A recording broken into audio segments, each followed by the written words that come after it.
Chris Giannetti. I'm the Assistant Superintendent here at Jackson Public Schools, and today I'm very excited that our guest here is Bradley Jayne, the new principal at JPS Montessori. Welcome. Thank you, Chris, for having me today. And we are very excited, and it looks like we're going to have some fun today too, so I'm pretty excited about that. So let me ask you a couple questions. Why don't you tell me your journey at how did you get to being the JPS Montessori principal and your background with education? I graduated school in 2003, and I graduated in New York. That's where I'm from.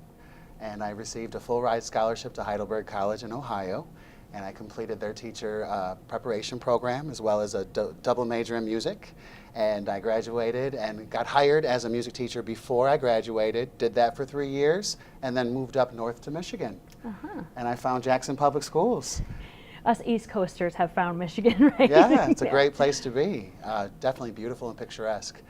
So yeah, we started as a parapro over at Hunt. Did you really? Yeah, doing recess duty and lunch and breakfast. It was a great learning experience, and quickly transitioned into being a teacher's assistant at Bennett Elementary, which is now the building that I'm in currently. Yeah, full circle. And then, and then I went to Parkside and worked as a teacher's assistant there, and then moved into the music classroom. Did band and choir and world music. And then I moved to the elementaries and did some elementary music for about 7.5 years at Sharp Park and Dibble. And I did a stint over at the high school right here as assistant principal, which I loved, and got some great experiences under the leadership of Mrs. Pierce. And then I moved over to Northeast as assistant principal with Miss Sandra Martin, learned a lot with her as well. And then I was happy to be offered the position of head principal at the JPS Montessori Center. So that's kind of my journey. Yeah, I can't think of a better person. I think your background in music and just the different experiences you've had in JPS really made you a great fit for JPS Montessori. And I think I've seen so many positive things when we're over there. It's just an exciting building. I love that you're attached to the Felician Center, which provides childcare. And a couple of my grandkids go over there, so I love being in that building. But the vibe in your building is so exciting, and you can feel it when you walk in. Kind of explain to us, what is Montessori? I know that we are the only free JPS Montessori elementary school in the area, which is a plus. So the Jackson Public School Montessori Center, that's K through 5, correct? And so, but it's not the same, right? Like, it's not really kindergarten, first, second, third, fourth, and fifth grade, and I know next year you're adding a young 5s. Absolutely explain, what is the Montessori and how is that learning a little different? Absolutely, Chris. Thank you for asking. Montessori really taps into the children's creativity and love of learning and that joy. They come into school excited to learn, and topics are presented to them developmentally based. So in our kindergarten, first grade classroom, it's very sensorial, and we're going to get into those things where it's touching, it's tasting, it's smelling through all of our 5 senses. And when you walk into the classroom, especially during their work time, you're going to see 27 students doing 27 different things, very differentiated, very developmentally led. Kids can spend a long time focusing. That's part of our Montessori methodology and pedagogy, is giving the child that space to focus on a topic, a math problem. As long as they want to do it, there's this awesome snake game that they play, and they learn how to divide decimals. And you will watch a child sit there, a 6-year-old, for an hour and a half on one activity.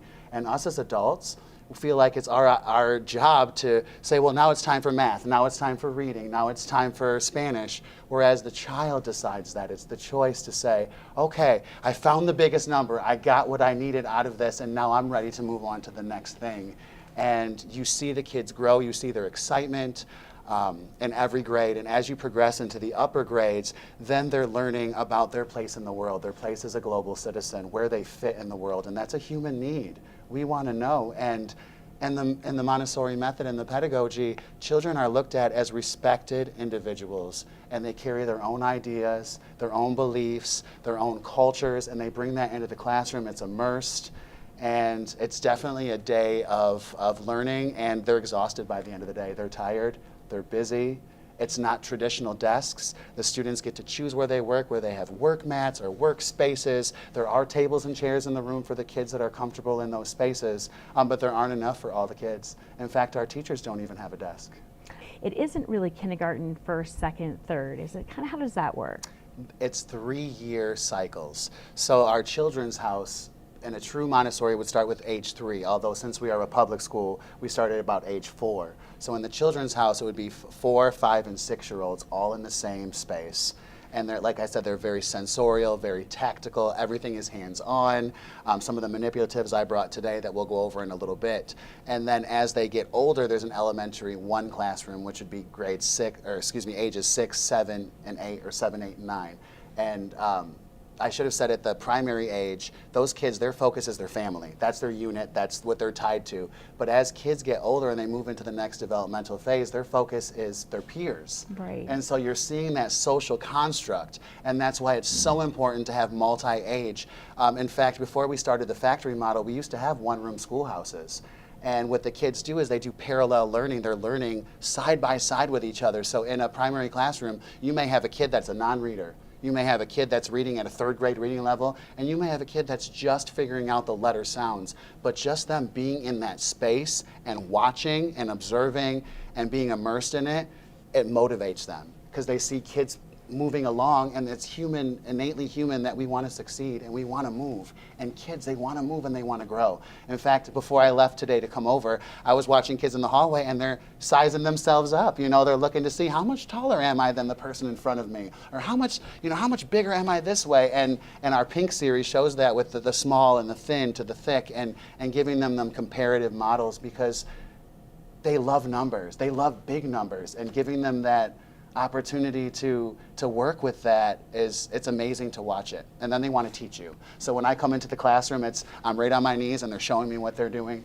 They're pulling the manipulatives out. They're building their word sentences for ELA. They're writing their sentences. They're working on their Pink series. And the other thing I should say is we're not worksheet heavy. It's mostly Montessori materials. And then if there is a worksheet, it's a quick 5-6 question check for understanding. Well, I can tell that you are not excited to just sit here and chat, so we must get to this. Yes. So why don't you teach me a little bit about what I might learn in a Montessori class? Yes, so I brought 2 examples. This would be a math example. This is the Pink tower, and in the classrooms you're going to see towers almost as tall as myself. So you'll see these little task cards that we have, and I should point out that all Montessori materials are natural found in nature materials, wood, basket type things. So what you'll see is what they do is they pull out the thickest of the Pink series, and then they find, can you see it over there? There should be the tiny, there it is, the little tiny guy thinnest. right here. Yep, so they're going to pull out the smallest and the thickest, and they're going to look at those and they're going to compare them. And then they're going to start to build their tower. They're going to look and they're going to find, what's the next thickest one? Oh, wow, so they have to kind of measure these up. Exactly, so they're learning, and then we would find, what's the next one that you would maybe place on there? Comparing, absolutely. So they're learning sizes, they're learning thicknesses. Yeah, we can see the differences. Very tactile. Very good, Chris, you're learning I'm doing it, look. You're doing it. Just like our Montessori. I teach all my grandkids, there right? There you go, absolutely.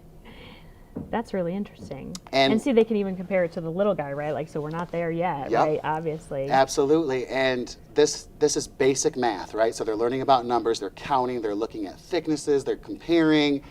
And then as they get to do that and they finish it. Did I get it right? I think so. It looks like it goes thicker to thinner. That looks great. And the little tiny one. And the biggest thing about Montessori materials is when you come into the classroom at the beginning of the year, it's completely empty. And so the teacher introduces each item individually. And it's all about carrying it with 2 hands and showing kids to respect the materials and to respect themselves and to respect each other and how we are involved in our community. You look at these little cards and they would come up with the different patterns and they can choose. So now they're looking at squares and diamonds and then all diamonds. We can see a checkerboard pattern immersing. And then you can really see the progression from thin to thick. And then that really helps with counting then as well. Absolutely, it helps with counting, and then that leads into addition and subtraction and even dividing, and then place value, which when I was in a traditional elementary classroom, to teach kids place value was a really hard lift. But with the Montessori materials and the progression and how intentional it is, it easily forms. I just get it right away. I think what's also interesting is the life skills that you're teaching, right? So the cleanup, and then they do some of their own food, right? Do they do some of their own snacks and do all of those kind of things? Absolutely. And learn all those life skills? What kind of life skills are they learning? Well, there's a list of life skills, and I prepare these for the parents as well, because even at the age of 3, they should be able to tell you when the light turns green. They should be able to go out to the mailbox and get their mail. They should be able to help walk a dog, empty a dishwasher, all of these skills, because our job in Montessori and our job to create global citizens is independence. And that's what we're moving towards, where the student is the center and the teacher is just the guide. So when we do teach them about their practical life, which we call in Montessori, we introduce different real life items. So you'll see coffee, right? And so we hand that to them and they might feel it and smell it and process what that's like. And even down to the spoons we use, a different color, a different spoon, a different utensil. And it also helps with their dexterity and movement as they grab, put it into the grinder. And then we let them go ahead and grind it. Oh, how fun. Are we making coffee You're later? making coffee, that's right. And then as it grinds, there's a little drawer in the front. Let's see how much I get. Oh, it smells so good. Well, and I think what's interesting too is kids don't really understand how things are made, right? And this is really learning that. And then you can yeah. smell, touch, and see how it's processed. The children earlier this year were immersed in Colombian culture. We had a native Colombian come and talk about coffee and the food. She did her dance. I joined her in her dance.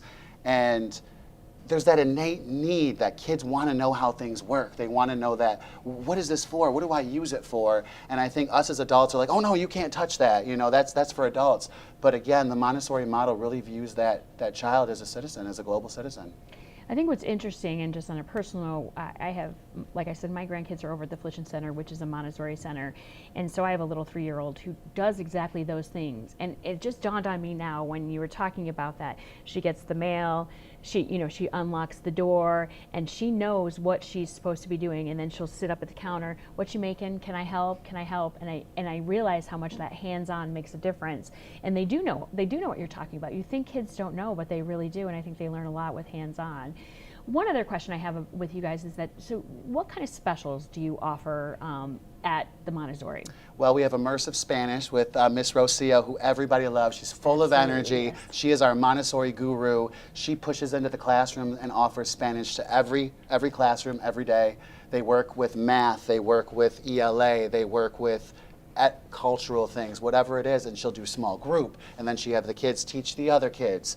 And it's amazing, even down to giving them a chocolate, and putting it in their hand. They have to hold it quietly, and then at the end they open it up and they have to tell their name, de colore, what color is it? And they have to tell them in Spanish, and then they can eat it. Yes. And just that sensorial, it's amazing. And she didn't have to give them a worksheet. And then the other specials that we offer is PE, which movement is very important in the Montessori world in terms of our physical health and well-being. And then we currently have a STEAM special, but we will be adding music next year, which is very, very vital to a Montessori pedagogy. Yeah, very much so. And then you have the Grow Jackson program too, where you're growing fruits and vegetables and learning about We that are, part and of we're science. going to, and now I was told today the program was going to end in 3 weeks, but I don't want to see it go. So we're going to purchase some greenhouses Oh, nice. to Okay. maintain the gardens over the winter season. Very nice. To see what we can do. And that's one of those things that with a program like that, we like to see it grow where we have greenhouses everywhere at all of our schools. We do have the program now at all the schools. You are open any time for people to come visit. How do they do that? Absolutely. Just call 841-3870 and speak to our secretary, Miss Alyssa. She'd be happy to set up a tour with me, and we'll take you around. You'll notice our environment, we lead with pacem, which means peace in Latin. So as you come into our spaces, they are very peaceful. They're not quiet, but they're peaceful, because a quiet classroom is not necessarily a great classroom. You want that buzz of collaboration. So. Yeah. Well, thank you so much for doing this with us. Absolutely. Thank you, Chris, for having me.